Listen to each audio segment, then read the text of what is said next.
Donc, le contenu et la structure, le plan de ma présentation, ben, je vais vous présenter d'abord brièvement Darch Scientifique comme institut privé de recherche pour que vous ayez une petite idée.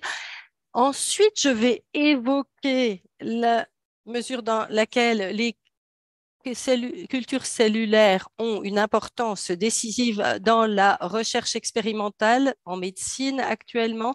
Je vais vous donner des éléments de contexte pour les essais qui ont été menés sur les essences alpha et bêta, des réflexions de principe concernant les dosages également, car ici, il faut se dire que donc au niveau des concentrations, par rapport à une situation dans un organisme, on a des tests qui ne sont pas du tout par rapport à la concentration dans l'organisme. Il faut voir quels tests d'abord sont à faire avec les essences alpha et bêta et avec quelles cellules, quels tests ont été faits et les résultats.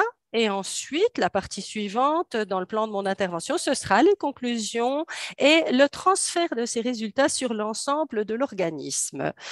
La suivante. Donc, qui est Darch Scientifique? Tout d'abord, en ce qui me concerne personnellement, moi, je suis donc biochimiste, diplômée d'université, mais tout de suite après mes études, je suis allée en faculté de médecine à l'université de Tübingen en Allemagne. Et là, j'ai étudié la physiologie humaine et j'ai obtenu mon habilitation.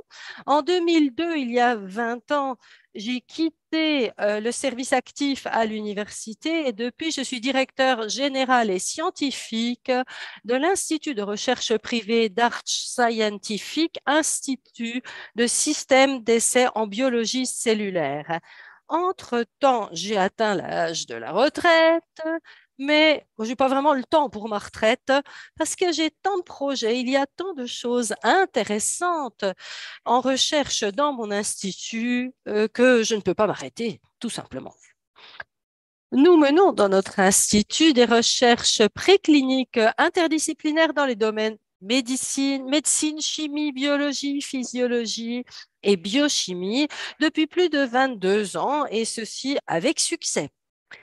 Donc, par principe, nous ne faisons pas d'expérimentation animale. Nous travaillons exclusivement sur des cultures cellulaires d'organes spécifiques, ce qu'on appelle les tests in vitro, c'est-à-dire en éprouvette. Nous développons et nous utilisons des procédés d'essais, de tests qui bénéficient d'une reconnaissance internationale au niveau cellulaire, qui permettent de faire une prédiction sur la situation ou les effets dans un organisme entier, c'est-à-dire de prédire les résultats in vivo à partir du in vitro. Et sur cette slide, vous voyez un aperçu des différents domaines de recherche de Darch Scientifique tels qu'ils ont été menés dans les 2 dernières décennies. Je ne vais pas vous évoquer tous ces domaines en détail. Vous voyez que le spectre est très vaste. Nous avons commencé avec des essais en toxicologie, produits médicaux, cosmétiques. On a rajouté des essais sur les eaux informées, les champs électromagnétiques et leurs effets au niveau cellulaire. La suivante, s'il vous plaît.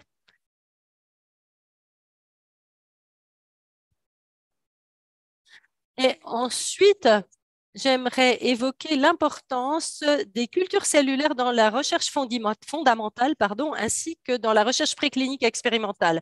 Parce qu'on dit toujours, oui, il y a des essais qui ont été menés sur des cultures cellulaires, mais dans quelle mesure est-ce que l'on peut transposer les résultats? Est-ce que c'est possible de voir pour un organisme entier? Et là, je vais éclairer un peu plus la question. Donc, par principe, les cultures cellulaires, eh bien, c'est la culture de cellules humaines, animales ou végétales dans un média de culture artificielle en dehors d'un organisme, c'est-à-dire in vitro. Mais on peut en fait isoler et cultiver les types de cellules d'organes les plus divers venant d'organes ou de tissus les plus divers, par exemple les cellules hépatiques, des cellules de virus, mais aussi des cellules de muscles, des muscles du squelette ou du cœur, etc. Et donc, la communauté scientifique dans le domaine de la médecine, biologie, pharmacologie, toxicologie, biologie, biochimie, physiologie, et dans beaucoup de domaines, la culture cellulaire bénéficie d'une reconnaissance absolue en tant que remplaçant des essais animaux.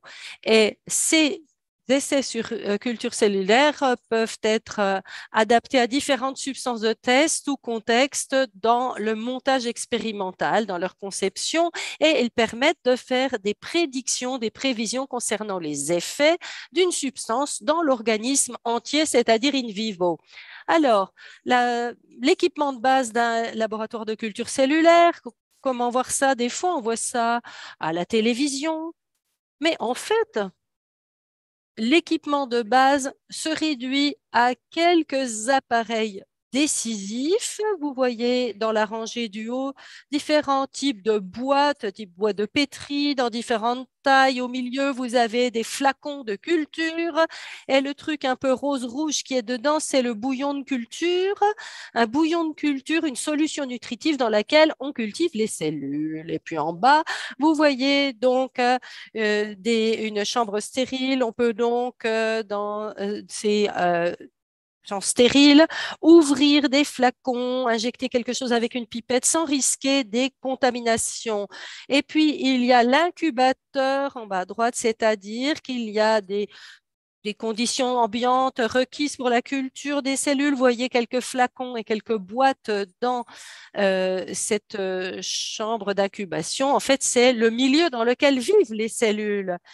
Et puis, il y a une autre partie importante, c'est ce qu'on appelle un microscope inverse, qui se distingue d'un microscope normal du fait que le montage est tout à fait différent, c'est-à-dire que sur le porte-objet, on peut observer une boîte de culture de cellules sans que l'objectif ne vienne taper dessus, puisque normalement, dans un microscope normal, on descend l'objectif et il touche presque la plaque. Alors, il y a beaucoup d'essais qui ont été menés chez nous concernant l'essence alpha, l'essence bêta, sont basés sur ce qu'on appelle donc la mesure du changement de couleur par l'activité d'enzymes. Il y a un appareil qui permet de faire cela de manière automatisée. Ce que j'ai présenté à droite, c'est les changements de couleur. Vous voyez, les cellules qui n'ont pas encore réagi avec le colorant on a encore une solution orange, et quand les cellules ont réagi, eh bien, vous voyez, donc on a une couleur jaune et on peut quantifier le virage de la couleur, ce qui permet de mener des essais. La suivante. Pour les essences alpha et bêta, nous avons utilisé deux types différents de cellules.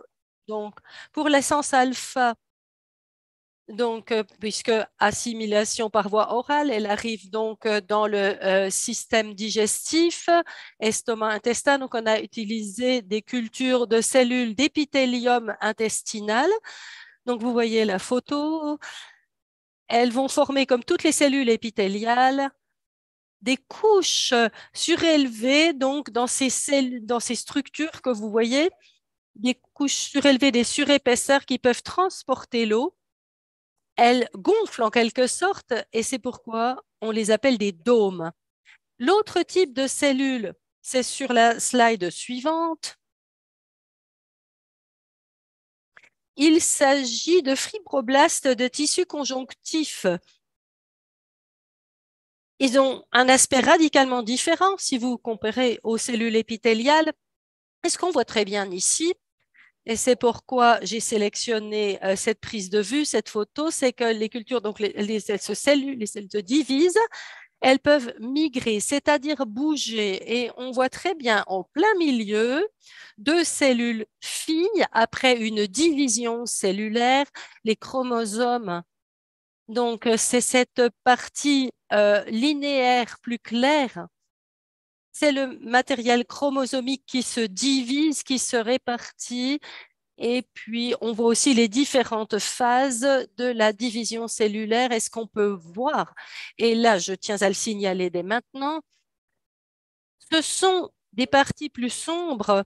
Comment les appeler, bon, on dit des waffles. En fait, à l'avant des cellules, on le voit sur beaucoup de cellules, c'est qu'on appelle des ruffling membranes, donc des membranes qui se plissent un peu.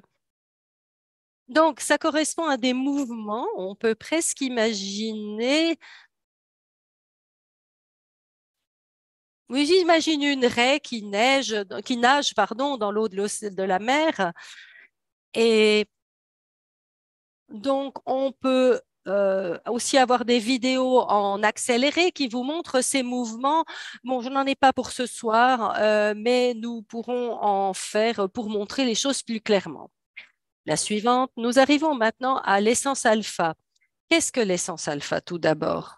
Eh bien, c'est une essence qui est fabriquée à partir de différentes sources européennes, des sources d'eau, donc, et avec traitement spécial, y compris ultrafiltration, on va raffiner cette eau. Donc, ça va entraîner une structuration de l'eau qui va prendre une structure moléculaire hexagonale qui deviendra de l'eau à EZ, c'est-à-dire à zone d'exclusion, comme cela a été baptisé par le docteur Pollack. Et donc, elle va entourer les cellules dans le corps avec une zone de protection naturelle. Et selon le fabricant, donc l'essence alpha va stimuler le métabolisme de l'énergie dans les mitochondries, de sorte qu'au bout de peu de temps, la plupart des gens qui l'assimilent vont ressentir des effets positifs sur leur vitalité et leur bien-être.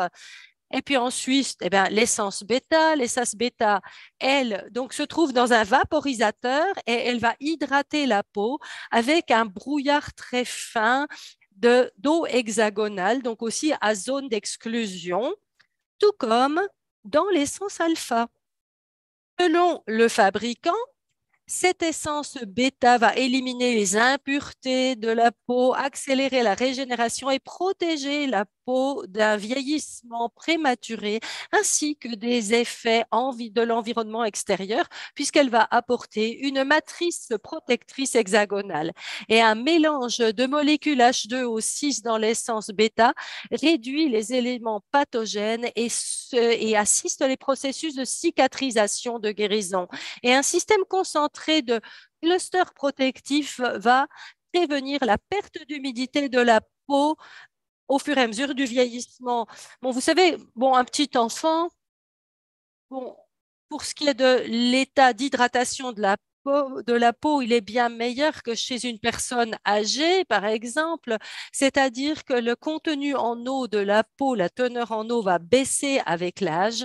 Et dans ce cas, d'après les affirmations du fabricant, on peut réduire cette perte d'hydratation ou du moins compenser un peu le manque d'hydratation avec l'essence B, la suivante.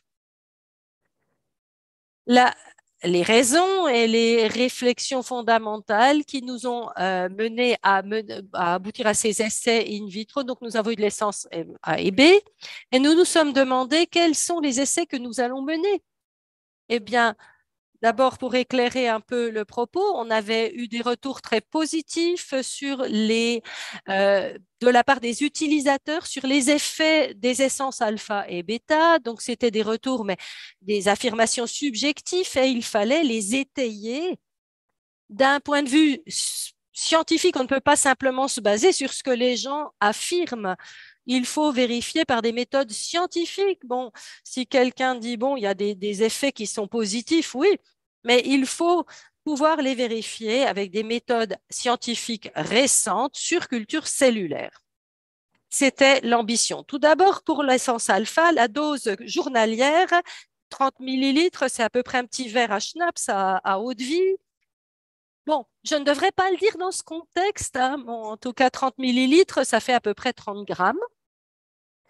Donc, si on part d'une biodisponibilité à 100%, donc, et la répartition dans les 50 à 70 litres de fluide corporel, on aura en résultant une concentration d'essence alpha dans l'organisme de 0,5 à 1,5 mg par millilitre.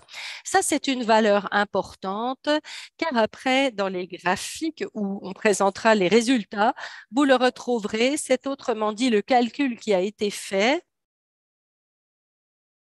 de la teneur dans l'organisme en conditions idéales. Alors, s'il y a une répartition dans les fluides de l'intestin, la concentration est de 10 fois plus élevée puisqu'on a beaucoup moins de liquide dans l'intestin. L'essence bêta, elle n'est pas ingérée, elle est vaporisée sur la peau. Et là, il est très difficile d'évaluer les quantités qui vont dans l'organisme. Quelqu'un va vaporiser un petit pchit, d'autres vont en mettre plus. Donc, on peut partir d'une moyenne de 1 à 2 mg par millilitre. Les deux se différencient dans leur concentration. Pour nos tests in vitro, pas vraiment, se différencient pas beaucoup. On est à 0,2 et non, 0,5, entre 0,5 et 2 mg à peu près de concentration in vitro pour que vous compreniez les dessins, les graphiques qu'on va vous montrer par après. Quels sont les effets des deux produits que nous avons testés? Eh bien, nous avons tout d'abord regardé quelle était la vitalité cellulaire après un effet continu sur 24 heures. Nous avons étudié le métabolisme énergétique ou cellulaire après un effet continu sur 24 heures. Et ensuite, un sujet intéressant, la régénération cellulaire, la cicatrisation et puis quelque chose qui joue un rôle important quand on a des intolérances alimentaires ou sur la peau quand on s'est coupé ou si on a d'autres problèmes d'épiderme. Nous simulons, je tiens à le mentionner pour être exhaustif, ce qu'on appelle la phase de granulation, qui est une phase dans le processus de cicatrisation qui se distingue par le fait que des cellules vont migrer dans la lésion artificielle que nous causons in vitro et s'y répartissent pour refermer la lésion. C'est la phase de granulation. Et puis le dernier point, la dernière puce, sujet très intéressant, le stress oxydatif dans les tissus du fait de radicaux endogènes. C'est ça qu'on a utilisé. Quelque chose un phénomène qui se produit dans des processus inflammatoires ou des processus de cicatrisation secondaire. J'y reviendrai plus tard. Mais nous allons tout d'abord la suivante, s'il vous plaît. Regardez la vitalité cellulaire et on va voir dans quelle mesure les cellules, sous l'influence des deux essences, vont se multiplier à l'intérieur d'une journée et ça va être utilisé comme indicateur pour le bien-être cellulaire. Et j'arrive tout de suite au résultat. Essence alpha, pour les cellules de l'épithélium intestinal, nous avons une progression de 50% par comparaison au groupe de contrôle non traité, ce qui peut donner à attendre qu'il y ait une intégrité accrue de la barrière intestinale et des processus de guérison des lésions beaucoup plus rapides si lésions dans l'épithélium intestinal. Pour l'essence bêta, on a étudié sur les fibroblastes de tissu conjonctif la progression qui a été de plus de 15% par rapport aux cellules non traitées. Ensuite, nous avons étudié le métabolisme basal au niveau des cellules, donc métabolisme énergétique après un effet continu de 24 heures d'essence alpha et bêta. Et ce qu'on va étudier, c'est en fait à quel degré le métabolisme cellulaire ou énergétique des cellules dans les mitochondries va être activable avec du glucose, donc il va augmenter après l'effet des essences. Donc, on peut activer cela après l'effet des essences et le degré d'activité donc, dans lequel c'est activable est mesuré et on a donc un marqueur ou un indicateur d'une augmentation possible de l'activité cellulaire.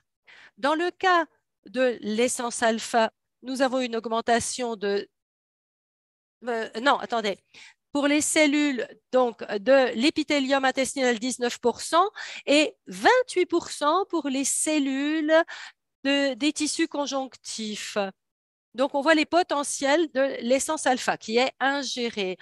Pour l'essence bêta, pour les fibroblastes de tissu conjonctif, nous avons une augmentation de plus de 27%, ce qui donne à supposer qu'il y aurait une meilleure régénération cellulaire dans la peau après administration d'essence bêta. Mais je ne vais pas seulement vous le dire comme cela verbalement, je vais vous montrer un graphique. Vous voyez ici l'essence alpha et le métabolisme cellulaire, voire énergétique. Vous avez donc sur un axe la concentration en essence alpha en milligrammes par litre dans l'axe des abscisses et dans l'axe des ordonnées, vous avez le métabolisme cellulaire relatif. Donc, quand on a concentration zéro, donc c'est le point tout à gauche, j'ai mis à 100% et les autres valeurs sont par rapport à cette valeur de 100 relative. Et vous voyez qu'on a une augmentation très rapide, notamment pour les fibroblastes des tissus conjonctifs. Et en route, vous avez les cellules de l'intestin, les cellules épithéliales. Et s'il y a des concentrations plus élevées ou très élevées, ces valeurs redescendent. Mais je l'avais déjà dit précédemment, pour l'usage, on est au niveau de 0,5 maximum 2 mg par millilitre, de sorte que nous pouvons avoir exactement cette augmentation rapide, d'où la transférabilité réaliste pour une situation in vivo où l'on mesurerait ainsi le métabolisme et l'accroissement du métabolisme. J'avais déjà évoqué la régénération cellulaire et la cicatrisation. Voici le modèle. Utilisez la phase de granulation. Donc, il se compose d'une migration cellulaire, d'une division cellulaire et d'une confortation des tissus, d'une consolidation des tissus. Vous avez à gauche donc une boîte de pétri pour des cultures cellulaires dans laquelle on a un insert en silicone avec 4 entretoises. Donc, on a le rose, c'est le bouillon de culture et on va mettre les cellules dans les différents compartiments de l'insert en silicone. Et une fois que les cellules ont poussé, qu'elles se touchent, eh bien, on retire le cadre en silicone.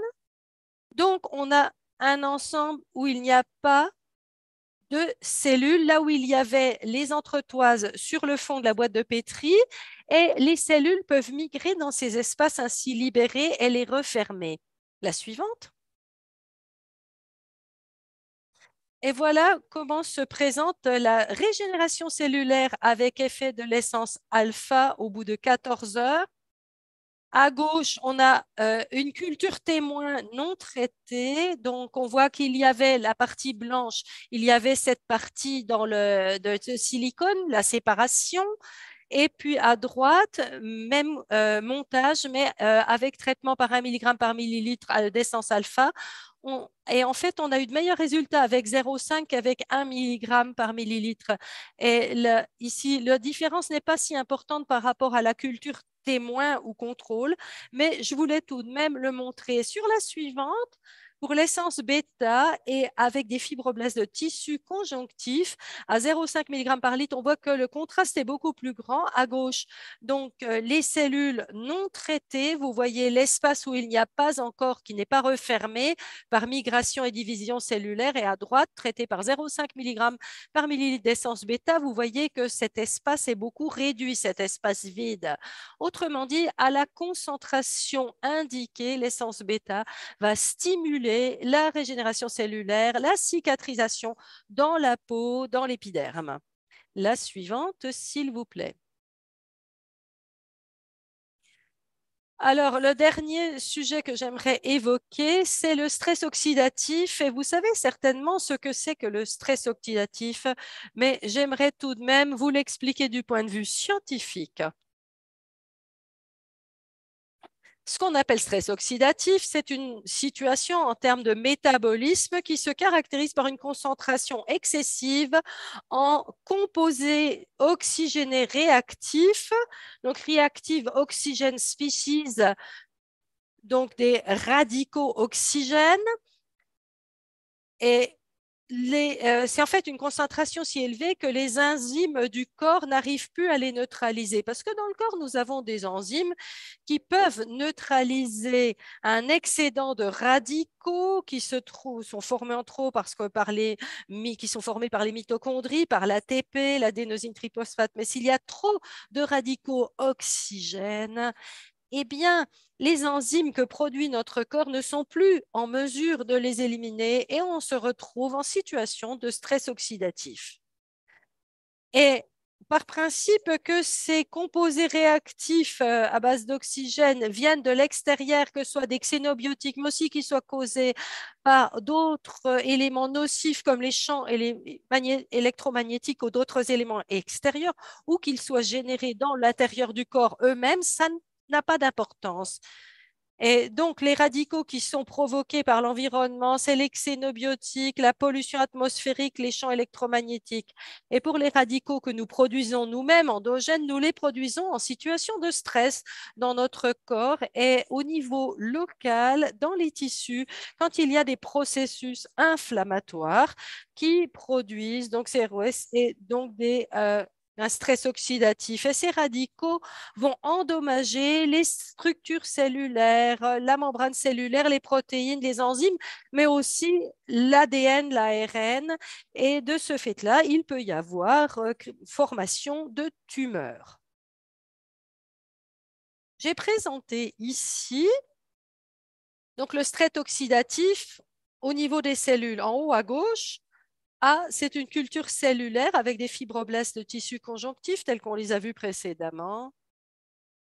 Et maintenant, on va les soumettre de manière artificielle à un stress oxydatif. Et image B, au bout de peu de temps, vos cellules commencent à s'arrondir, se déformer. En C, on a un état avancé, les cellules se décollent du substrat. Et vous voyez avec les flèches, ce qu'on appelle des apoptoses, c'est ce qu'on appelle la mort programmée des cellules. Et puis en D, vous avez la destruction complète des cellules, plus aucune cellule vivante, on n'a plus que des débris cellulaires. Voilà. Et c'est comme ça que le stress oxydatif se présente dans la boîte de Petri et on peut étudier le phénomène plus en détail. Alors, nous nous sommes concentrés sur l'excédent local de radicaux créés dans le tissu conjonctif, dans les tissus, et on a fait un texte, des essais expérimentaux. On a pris des types de cellules qui sont indifférenciées, c'est des granulocytes neutrophiles. Bon, je sais, c'est un peu barbare comme nom, mais en fait, c'est une cellule qui, dans le sang, est responsable donc des défenses immunitaires innées, primaires, indiférenciées, mais cette cellule peut aussi migrer dans des tissus enflammés et former des radicaux. Et donc, elles peuvent former des dérivés d'oxygène. Donc, dans un premier temps, ça va pouvoir lutter contre les pathogènes, mais l'effet contre-productif, c'est que ça peut aussi agresser les tissus et on va avoir un processus inflammatoire qui va devenir chronique, qui va durer pendant longtemps et qui va être déclenché par ces facteurs. Suivante. Comme je l'ai dit, en modèle expérimental, on peut très bien simuler ce cas de figure. Et vous voyez que pour inhiber la formation de radicaux endogènes dans les tissus, grâce à des cellules donc, qui vont jouer un rôle, vous avez alors alpha essence en rouge et les résultats avec l'essence bêta en vert, avec des concentrations entre 0,5 et 2 mg par millilitre. Nous sommes dans l'inhibition de la formation de radicaux dans une zone où on peut dire entre 30 et 70% de réduction de… Alors, on ne veut pas bloquer complètement cette formation de radicaux parce qu'on bloquerait aussi la défense immunitaire dans le sang et on en a besoin, bien sûr, pour le cas où il y aurait des microbes, des pathogènes qui seraient entrés dans le circuit sanguin.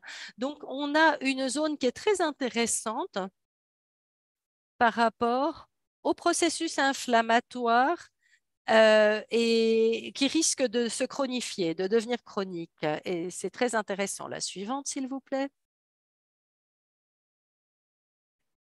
J'en viens maintenant à mon avant-dernière slide, c'est-à-dire résumé et conclusion. Je vous ai présenté toute une série de données scientifiques avec beaucoup de chiffres et de graphiques, mais j'aimerais le reformuler de manière un peu facile à mémoriser. En fait, l'essence alpha et l'essence bêta ont des effets positifs différents. Alors, l'essence alpha va aider à préserver l'intégrité de la barrière intestinale. Ça, c'est l'élément clé. Pour l'essence bêta, c'est la régénération et la vitalité de la peau qui sont améliorées. Mais les deux ont des effets significatifs contre les stress oxydatifs locaux dans les tissus cellulaires du fait, donc processus qui sont dus au fait des radicaux endogènes excessifs.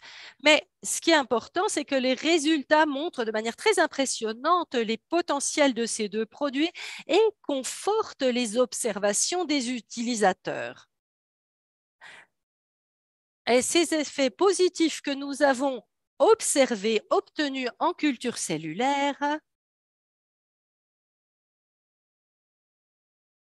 eh bien, on peut les transférer avec certaines restrictions, bien sûr, à la situation, au cas de figure in vivo. On ne peut pas transférer un à un, mais en tout cas, on peut en déduire que ces deux essences ont des potentiels très prometteurs aussi, donc in vivo. Et j'en arrive à ma dernière slide. Je tiens à vous remercier très chaleureusement de votre attention.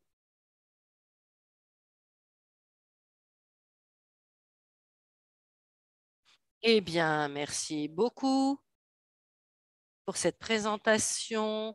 Je tiens à vous prier de nous excuser pour les problèmes techniques que nous avons eus. Euh, donc, il y a quelqu'un qui a réussi pendant la présentation à dessiner sur l'écran, sur les slides. Merci, c'était amusant, très probablement. Ben oui, hein, et je dirais, il faut toujours alors, donc j'en ai parlé avec Elena et Laura. On améliorera la copie pour la prochaine fois, mais ce que je voudrais rajouter ici, c'est tous ces éléments scientifiques présentés par le professeur Dart sont importants pour nous parce qu'il y a quelques semaines en Suisse, nous avons enregistré une émission scientifique ensemble, et puis nous allons aussi vous informer, il y a d'autres études et ce que je tiens à souligner, c'est que ce produit ou ces deux produits plutôt sont super importants pour nous et c'est très important pour nous. On va continuer les essais, les tests pour que aussi fournir des preuves, mettre tout cela en main des personnes qui se chargent de la distribution parce qu'après la présence ce qui, du week-end, bon, on voit ce que les gens qui vendent ces produits, ils reconnaissent, c'est très important et alpha, bêta, les essences alpha et bêta, ce sont des super produits. Et puis, on a des contacts et on présentera d'autres choses dans les jours à venir. Mais en tout cas, merci, professeur Datch, pour ces investissements en temps, hein, le temps que vous consacrez à la chose. Je sais que c'est un sujet qui vous passionne énormément avec nos produits. nos produits et vous êtes à Strasbourg. Vous pouvez confirmer. Ah oui, je peux vous confirmer, je serai à Strasbourg et je tiens à vous remercier de m'avoir accueilli ce soir, de m'avoir permis de présenter ces résultats. Pour Strasbourg, eh bien, j'aimerais dire quelque chose un peu au préalable. J'avais dit que ces structures cellulaires, donc ce qui se passe dans la boîte de pétri sous l'influence des essences alpha et bêta, j'avais dit qu'on pourrait faire une visualisation dynamique avec des vidéos en accéléré. Eh bien, donc ce qui se passe en 30-40 heures dans la boîte de pétri, eh bien, on peut résumer ça en 30-40 secondes de vidéo accélérée. Et nous avons déjà commencé à réaliser, à tourner de telles vidéos en accéléré. Il y a toute une série qui a déjà terminé. Et je peux vous dire, c'est giga. C'est giga parce qu'on voit vraiment ce que font les cellules dans la boîte de pétri. Et puis, je pars du principe qu'à Strasbourg, donc les séries seront complètement terminées. Donc, je pourrai présenter les vidéos en accéléré et ça devrait être très, très impressionnant. Donc, merci encore une fois de votre attention, de votre accueil bien sympathique et de m'avoir accueilli ce soir, même si ce n'était que en virtuel depuis mon ordinateur. Eh bien, on va rattraper tout cela à Strasbourg. Volontiers. Merci beaucoup et bonne soirée à toutes et à tous. Merci également. Au revoir.